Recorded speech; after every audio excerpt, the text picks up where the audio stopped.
Hello ನಮಸ್ಕಾರ, ನಾನು ಕೊಪ್ಪಳದಿಂದ Sharanappa ಚಲಪು. News 18ಗೆ ಸ್ವಾಗತ. ನ್ಯೂಸ್ 18 ಸಬ್ಸ್ಕ್ರೈಬ್ ಆಗಿ ನ್ಯೂಸ್ 18ನ ಸಾಮಾಜಿಕ ಜಾಲತಾಣವನ್ನು ಫಾಲೋ ಮಾಡಿ. ಕೊಲ್ಲಿ ರಾಷ್ಟ್ರಗಳಲ್ಲಿ ನಡೆದಿರುವಂಥ ಯುದ್ಧ ನೇರವಾಗಿ ರೈತನ ಮೇಲೆ ಬೀಳ್ತಾ ಇದೆ. ಕೊಲ್ಲಿ ರಾಷ್ಟ್ರಕ್ಕೂ ರೈತನಿಗೆ ಏನು ಸಂಬಂಧ ಅಂತ ಕೇಳಿಕೊಂಡ್ರೆ, ಇಲ್ಲಿ ಈ ರೈತ ಬಳಸುವಂಥ ಯಂತ್ರಗಳಿಗೆ ಈಗ ದುಬಾರಿ ಆಗ್ತಾ ಇದೆ. ಕೊಲ್ಲಿ ರಾಷ್ಟ್ರಗಳ ಯುದ್ಧದ ಹಿನ್ನೆಲೆಯಲ್ಲಿ ಈಗ ದೇಶದಲ್ಲಿ ಪೆಟ್ರೋಲ್ ಮತ್ತು ಡೀಸೆಲ್ ದರವನ್ನು ಏರಿಕೆ ಮಾಡ್ತಾ ಇದೆ. ಕಳೆದ ಒಂದೇ ವಾರದಲ್ಲಿ ಸರಿಸುಮಾರು 10 ರೂಪಾಯಿಯಷ್ಟು ಡೀಸೆಲ್ ದರ ಏರಿಕೆಯಾಗಿತ್ತು. ಈಗ ರೈತ ಸಂಕಷ್ಟಕ್ಕೆ ಸಿಕ್ಕಿದೆ. ರೈತ ಹೇಳೋ ಪ್ರಕಾರ ಈಗ ಟ್ರ್ಯಾಕ್ಟರ್ಗಳ ಮುಖಾಂತರವೇ ಬಹುತೇಕ ಕೃಷಿಯನ್ನು ಅವಲಂಬಿಸಿರುವಂಥ ರೈತ.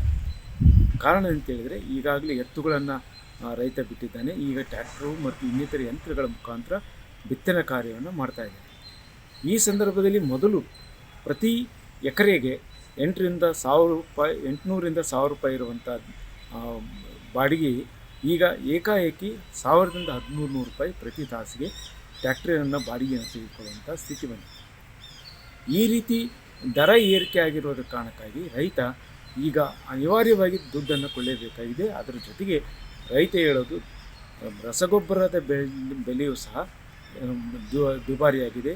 ಮೊದಲು ಏನು DAP 1000 ರೂಪಾಯಿ ಇರುವಂಥದ್ದು ಈಗ 1300 ರೂಪಾಯಿಯಿಂದ 50 kg ಪ್ಯಾಕೆಟಿಗಾಗಿದೆ. ಮತ್ತು ಯೂರಿಯಾ ಸಹ ಇಲ್ಲಿ ಏನು ದರ ಹೆಚ್ಚಾಗಿರುವಂಥ ಕಾರಣಕ್ಕಾಗಿ ಮತ್ತು ಕೂಲಿ ಆಳುಗಳ ದರವೂ ಹೆಚ್ಚಾಗಿದೆ, ಬಾಡಿಗೆ ಹೆಚ್ಚಾಗಿದೆ. ಈ ರೀತಿ ಆದರೆ ನಾವು ಸಂಕಷ್ಟಕ್ಕೆ ಸಿಲುಕ್ತೀವಿ ಅನ್ನುವಂಥ ಮಾತನ್ನು ರೈತ ಹೇಳ್ತಾ ಇದ್ದಾರೆ.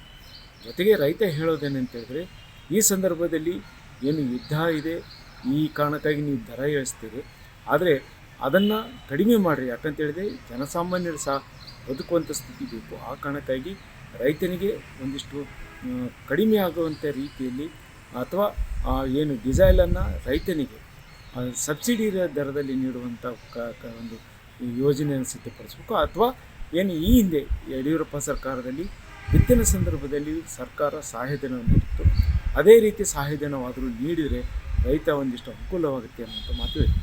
ಮತ್ತು ಬಹುತೇಕ ಎತ್ತುಗಳಲ್ಲಿ ಇಲ್ಲದೆ ಅಂತಂದು ಕಲ್ಲಲ್ಲಿ ಕೆಲವು ಜನ ಎತ್ತುಗಳ ಮುಖಾಂತರವೂ ಬಿತ್ತನೆ ಮಾಡ್ತಾ ಇದ್ದಾರೆ.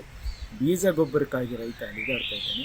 ಕಾರಣ ಅಂತೇಳಿದರೆ, ಈಗ ಬೀಜ ಗೊಬ್ಬರಗಳಿಗೆ ಅಲ್ಲಿರುವಂಥ ನಿಯಮಗಳನ್ನು ಪಾಲಿಸಿಕೊಂಡು, ಜೊತೆಗೆ ಒಬ್ಬ ರೈತನಿಗೆ ಒಂದೇ ಚೀಲ ಯೂರಿಯಾ ಮತ್ತು ಒಂದೇ ಚೀಲ DAP ಕೊಡ್ತಾ ಇರೋದು, ಜೊತೆಗೆ ಬೀಜಗಳು ಸರಿಯಾಗಿ ಸಿಗ್ತಾ ಇರುವಂಥ ಕಾರಣಕ್ಕಾಗಿ ರೈತ ನಿತ್ಯ ಏನು ಬೀಜಕ್ಕೆ ಮತ್ತು ಗೊಬ್ಬರಕ್ಕಾಗಿ ಅಲ್ಲಿದು ಅನಿಸುತ್ತಿದೆ.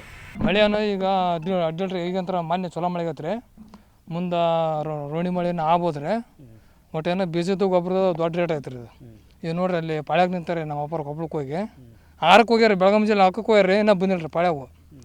ಇದು DAP ಗೊಬ್ಬರದ್ದು ರೀ 1600 ರೂಪಾಯಿ ಐತೆ ರೀ. ಇವು ನೋಡ್ರಿ ಬೀಜ 1600 ರೂಪಾಯಿ ಒಂದು ಪ್ಯಾಕೆಟ್ ರೀ ಬೀಜದನ್ನ. ಈಗ ಎತ್ತಿನಿಂದ ಕಡಿಮೆ ಐತೆ ಬಿತ್ತಾರೆ. ಇಲ್ಲ, ಎತ್ತಿನಿಂದ ಬಿತ್ತಕ್ಕೆ ಬರಲ್ಲ ರೀ. ಅದು ಗೊಬ್ಬರ ಒಂದು ಬಿತ್ತಾರೆ ರೀ, ಬೀಜ ಮಾತ್ರ ಕೈಲಿ ಹಾಕ್ಲೇಬೇಕು ರೀ. ಅದನ್ನ ಬೀಜ ಮಾತ್ರ ಕೈಲಿ ಹಾಕ್ಲೇಬೇಕು ರೀ. ಎಲ್ಲಿ ಸಾಮಾನ್ಯವಾಗಿ ಎತ್ತು ಕಮ್ಮಿ ಆಗ್ಯಾವನಲ್ಲ, ಎತ್ತಾನು ಕಡಿಮೆ ಹೋಗ್ಯಾರ. ಮತ್ತು ಈಗ ಬರೀ ಟ್ಯಾಕ್ರಲ್ಲಿ ಬಿತ್ತಿ ಬಿಡ್ತಾರೆ. ನಾವಾಗ ಒಂದಿಷ್ಟು ಮಂದಿ ಮಾಡ್ತಾರೆ. ಮತ್ತು ಏನೋ ಎತ್ತಿಲಿ ಬಿತ್ತಿದ್ದು ವಾಣ್ ಆಗತ್ತೆ ರೀ. ಟ್ಯಾಕ್ರಿ ಬಿತ್ತಿದ್ದು ಮತ್ತು ಒಳ್ಳೆ ಎತ್ತಿಲಿ ಒಳ್ಳೇಬೇಕು ರೀ. ಎತ್ತಿಲಿ ಒಳ್ಳೆ ಅಂದ್ರೆ ಅದು ಊಟ ಆಗಲ್ಲ ರೀ. ಅದು ಒಂದು ಎಕರೆ ಬಿತ್ತಕ್ಕೆ ಎಷ್ಟು ಆಗುತ್ತೆ ಅಂದಾಜು? ಒಂದು ಎಕರೆ ಬಿತ್ತಕ್ಕೆ ನೋಡ್ರಿ 2 ಪ್ಯಾಕೆಟ್ ಮೆಕ್ಕೆಜೋಳ ರೀ, 1 ಚೀಲ ಗೊಬ್ಬರ ರೀ, ಮತ್ತು ಇಂದ ಎಲ್ಲ ಅಂದ್ರೆ ಒಂದು ಎಕರೆಗೆ ಅಂತಲ್ಲ ಅಂದ್ರೆ ಒಂದು 5000-6000 ಖರ್ಚು ಆಯ್ತು ನೋಡ್ರಿ. ಹೊಲ್ದಾಗ ಬಿತ್ತಾಕತ್ತೀವಿ ರೀ. ಹೊಲ ಬಿತ್ತಾಕತ್ತೀವಿ ರೀ. ಈಗ ಡೀಸೆಲು ಪೆಟ್ರೋಲು ವಾರದಾಗ 4 ಸಲ ಏರಿಬಿಟ್ಟೈತೆ ರೀ. 4 ಸಲ ಏರಿಬಿಟ್ಟೈತೆ ರೀ. ಈಗ ಹಂಗಾಗಿ ಈಗ ಟ್ರ್ಯಾಕ್ಟರ್ಗೆ 500-600 ಕೊಡ್ತಿದ್ವಿ. ಈಗ ಅವರು 1000-1200 ಮಾಡ್ಯಾರ. ಈಗೇನೋ ಕೊಟ್ಟು ಕೊಡ್ತೀವಿ ರೀ, ಬಿತ್ತೀವಿ. ನಾಳೆ ನಮ್ಮದು ಇದು ಬೆಳೆ ಬಂದು ಹೊತ್ನಾಗ ಅವರು ರೈತರ ತಗಂಗಿಲ್ಲ. ರೈತರ ಮೇಲೆ ಅವ್ರು ಬಂಡಿ ಹಾದು ಬಿಡ್ತಾರೆ.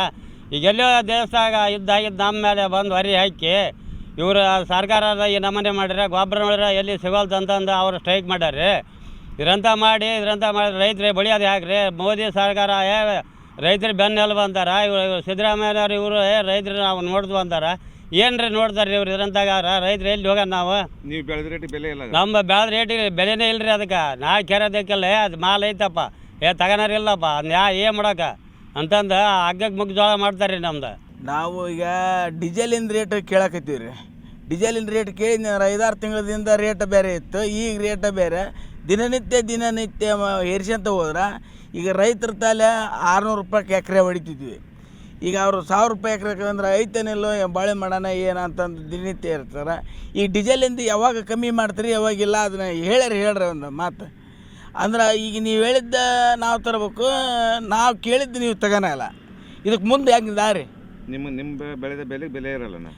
ನಮ್ಮ ಬೆಳೆಗೆ ಬೆಲೆ ಅನ್ನೋಕ್ಕೆ ಪೂರ ಬೆಲೆನೇ ಇಲ್ಲ ಅದಕ್ಕೆ. ಅಂದ್ರೆ ಅವ್ರು ಏನು ನುಡಿತಾರೆ ಅದ ಖರೆ, ಅವ್ರು ಹೇಳಿದ್ದು ನಾವು ಕೇಳಿದ್ದು.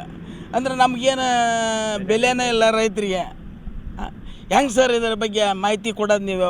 ಯಾವಾಗ ಇಳಿಸ್ತೀರಿ, ಯಾವಾಗ ಮಾಡ್ತೀರಿ ಕೆಲಸನ? ಸಮಸ್ಯೆ ಯಾವಾಗ ಬಗೆಹರಿಸ್ತೀರಿ ಅದನ್ನು ಹೇಳ್ರಿ ನಮ್ಗೆ. ಇಂಥ ಸಂದರ್ಭದಲ್ಲಿ ರೈತನಿಗೆ ಈಗ ಮಳೆಗಾಲ ಆಗಿದೆ, ಕೊಪ್ಪಳ ಜಿಲ್ಲೆಯಲ್ಲಿ ಉತ್ತಮ ಮಳೆಯಾಗಿ ಈಗ ಬಿತ್ತನೆ ಕಾರ್ಯ ಮಾಡ್ತಾ ಇರುವಂಥ ಸಂದರ್ಭದಲ್ಲಿ ಒಂದು ಕಡೆ ಬೀಜ ಗೊಬ್ಬರದ ಚಿಂತೆ ಆದರೆ, ಇನ್ನೊಂದು ಕಡೆ ರೈತನಿಗೆ ಈಗ ದುಬಾರಿ ಆಗ್ತಿರುವಂಥ ಯಂತ್ರಗಳ ಬಾಡಿಗೆ ಸಹ ರೈತನನ್ನು ಸಂಕಷ್ಟಿಸಲಿದೆ. ಆದರೆ ಮುಂದೆ ಬೆಳೆ ಬಂದಾಗ ಆತನಿಗೆ ಲಾಭವಾಗುತ್ತೋ, ಅದು ಇದೇ ದರಕ್ಕೆ ಆತನ ಮತ್ತಷ್ಟು ಸಾಲಗಾರ ಆಗ್ತಾನೋ ಅನ್ನುವಂಥ ಆತಂಕದಲ್ಲಿದ್ದಾನೆ. ಯಾಕಂತೇಳಿದರೆ ಪ್ರತಿ ಎಕರೆಗೆ ಈಗ ಸರಿಸುಮಾರು ಬಿತ್ತನೆ ಸಂದರ್ಭಕ್ಕೆ 6,000 to 7,000 ರೂಪಾಯಿ ಖರ್ಚು ಮಾಡಬೇಕಾದ ಅನಿವಾರ್ಯತೆ ಇದೆ. ಈ ರೀತಿ ದುಬಾರಿ ಆದರೆ ರೈತ ಉಳಿಯೋದು ಕಷ್ಟ ಅನ್ನೋ ಒಂದು ಮಾತನ್ನು ರೈತ ಹೇಳ್ತಿದ್ದಾನೆ. ಇದಕ್ಕಾಗಿ ಸರ್ಕಾರ ಒಂದಿಷ್ಟು ಚಿಂತನೆ ಮಾಡಿ ಒಂದಿಷ್ಟು ಯೋಜನೆ ರೂಪಿಸಬೇಕಾಗಿದ್ದು ತೀರಾ ಅವಶ್ಯಕತೆ ಅನ್ನುವಂಥ ಮಾತುಗಳು ಕೇಳಿಬರ್ತವೆ. ಶರಣಪ್ಪ ಬಾಚಲಪುರ್, ನ್ಯೂಸ್ 18 ಕೊಪ್ಪಳ. ನಿರ್ಭೀತ, ನಿಷ್ಪಕ್ಷಪಾತ, ವಿಶ್ವಾಸಾರ್ಹ ಸುದ್ದಿಗಳಿಗೆ ಮತ್ತೊಂದು ಹೆಸರಾಗಿರುವ ನ್ಯೂಸ್ 18 ಕನ್ನಡ ಈಗ ಆಪ್ನಲ್ಲೂ ಲಭ್ಯವಿದೆ.